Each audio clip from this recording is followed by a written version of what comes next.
দুনিয়ার মুসলমান মোল্লা মুন্সি বয়ান করে সুদের ব্যবসা ছাড়ো না, ঘুষের ব্যবসা ছাড়ো না রে বাবা। দুনিয়ার রোগের ডাক্তার আছে, সুদের ব্যবসা এমন একটা রোগ, সুদ খাইতে খাইতে যদি মারা যাও, কবরে চলে যাও, আল্লাহর কসম এই রোগের ডাক্তার খুঁজে পাওয়া যাবে না। কারণ কবরটা এত ভয়ঙ্কর হবে। কবর কেমন ভয়ঙ্কর হবে! গুনাহগারের কবরের মধ্যে জাহান্নাম থেকে একটা অংশ আইনা জাহান্নামের আগুন জ্বালায় দাও। গুনাহগার গুলো চিন্তা করবে, দয়ার বালি আমার জীবনে আমি অনেক ভুল করে ফেলেছি রে আল্লাহ। আয় আল্লাহ, আমার জীবনে আমি গুনাহ করে ফেলেছি, ভুল করে ফেলেছি রে আল্লাহ। আরেকবার দুনিয়ার মধ্যে পাঠা।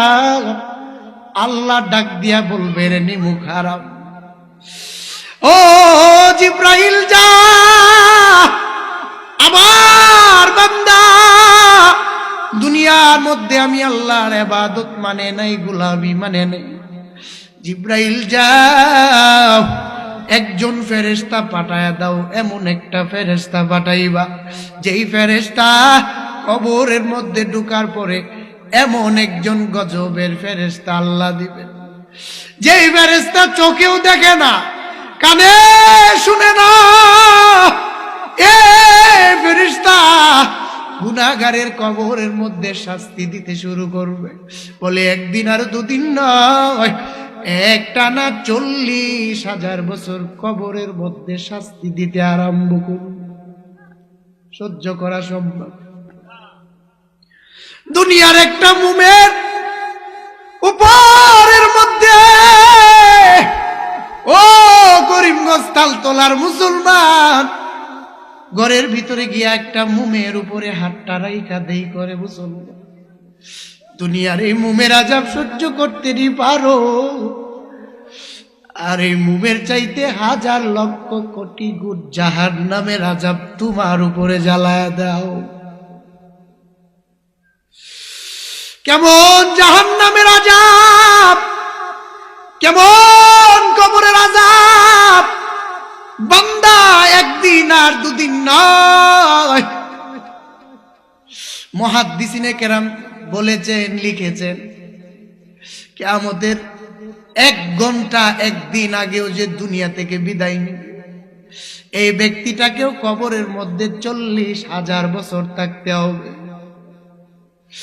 এভাবে যদি আমার কবরের মধ্যে দিন যায়, মাস যায়, বছর যায়, আর কবরের মধ্যে যদি আযাব দেওয়া হয়, আরে দুনিয়ার মানুষ এই কবরের আযাব সহ্য করা সম্ভব না।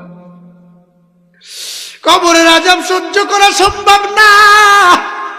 আল্লাহ বললেন, যে গোলাম যদি কবরের আযাব সহ্য করতে না পারো, যদি জাহান্নামের আযাব সহ্য করতে না পারো, তবে রে গোলাম আমি আল্লাহ এমন একজন রব, আমি আল্লাহ এমন একজন দয়ার মালিক, আমি আল্লাহ এমন একজন দয়ার আল্লাহ। আমি আল্লাহর দিকে আসো, এ গোলাম আসো। ইয়া আইয়ুহাল্লাযীনা আমানু তুবু ইলাল্লাহ, তুবু ইলাল্লাহি তাওবাতান নাসুহা। এরে গোলাম, দুনিয়ার মধ্যে অনেক গুনাহ তুই করে ফেলেছো, অনেক সুদের ব্যবসা করে ফেলেছো, অনেক ঘুষের ব্যবসা করে ফেলেছো, অনেক নামাজ ছেড়ে দিছো, অনেক জিকির ছেড়ে দিছো, অনেক তিলাওয়াত ছেড়ে দিছো। আমি আল্লাহর হুকুম মানতে পারো নাই রে গোলাম। তবে জানিয়া রাখো, তুবু ইলাল্লাহ, একবার তওবা করে আমি আল্লাহর দিকে ফিরে আসো। তাওবাতান নাসুহা, নাসুহা নামক তাওবাটা টাইটেলটা লাগাইয়া, দৃঢ়তার সাথে ফিকিরটা লাগাইয়া, চিন্তাটা লাগাইয়া আমি আল্লাহর দিকে আসো। এ গোলাম, তুই অনেক অনেক অনেক অনেক অনেক অনেক গুনাহ করে ফেলেছো, আমি আল্লাহ এমন একজন রব, তোর 80 বছরের গুনাহ 80 সেকেন্ড লাগবে না, তোর গুনাহ মাফ করে দিব। আয়াফকাহুনা বিহা, তাদের কলব আছে, দিল আছে, দেমাগ আছে।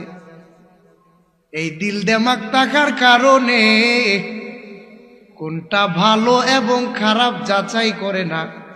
আমি আল্লাহ এই জন্যই কিছু মানুষকে জাহান্নামের আগুনে জ্বালাইব। প্রথম নাম্বার কারণ, দিল আছে, দেমাগ আছে, কিন্তু মানুষ চিন্তা করে না, এই জন্য জাহান্নামের আগুনে আল্লাহ জ্বালাইবেন। দ্বিতীয় নাম্বার কারণ, ওয়ালাহুম আ'য়ুনুল লা ইউবসিরুনা বিহা,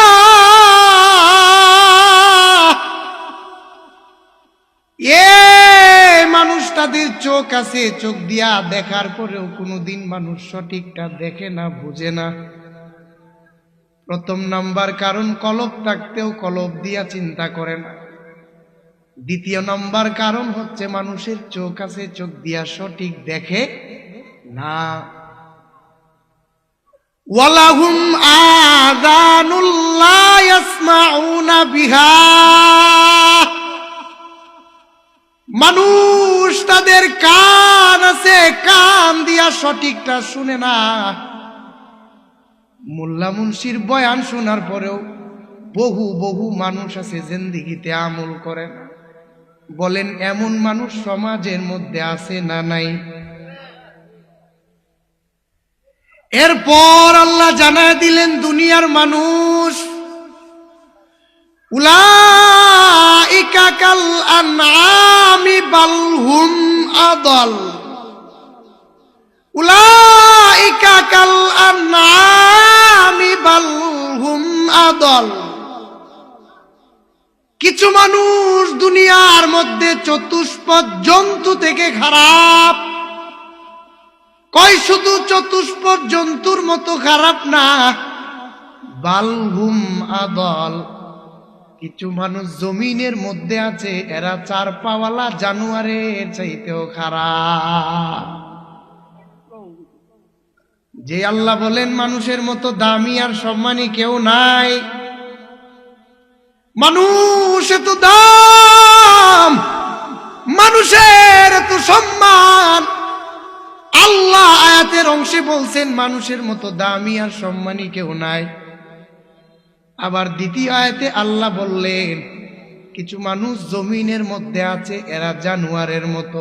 শুধু জানোয়ারের মতো না, বালহুম আদল, চতুষ্পদ জানোয়ারের চাইতেও খারাপ। এখন আমরা সেই মানুষের মধ্যে আসি অথবা না আসি, এটাও তো বোঝার দরকার আছে। ইকুটা কমান, ইকু হয়ে গেছে, ইকু একটু কমান, কথা বাইরেই কেড়ে। আল্লাহ প্রথম জানায় দিলেন, লাহুম কুলুবুল লা ইয়াফকাহুনা বিহা।